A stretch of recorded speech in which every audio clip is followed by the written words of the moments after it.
Nagapattinam ATM மகளிர் கல்லூரியில் சமத்துவ பொங்கல் விழா கல்லூரி வளாகத்தில் மாணவிகளால் சிறப்பாக கொண்டாடப்பட்டது. இந்த பொங்கல் விழாவில் கல்லூரி முதல்வர் முனைவர் அன்புசெல்வி விருந்தினராக கலந்து கொண்டு விழாவை சிறப்பு செய்தார்.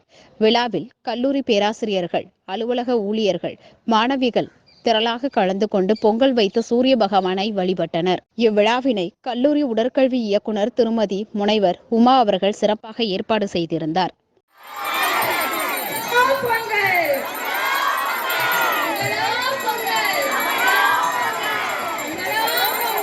மாட்டு பொங்கல்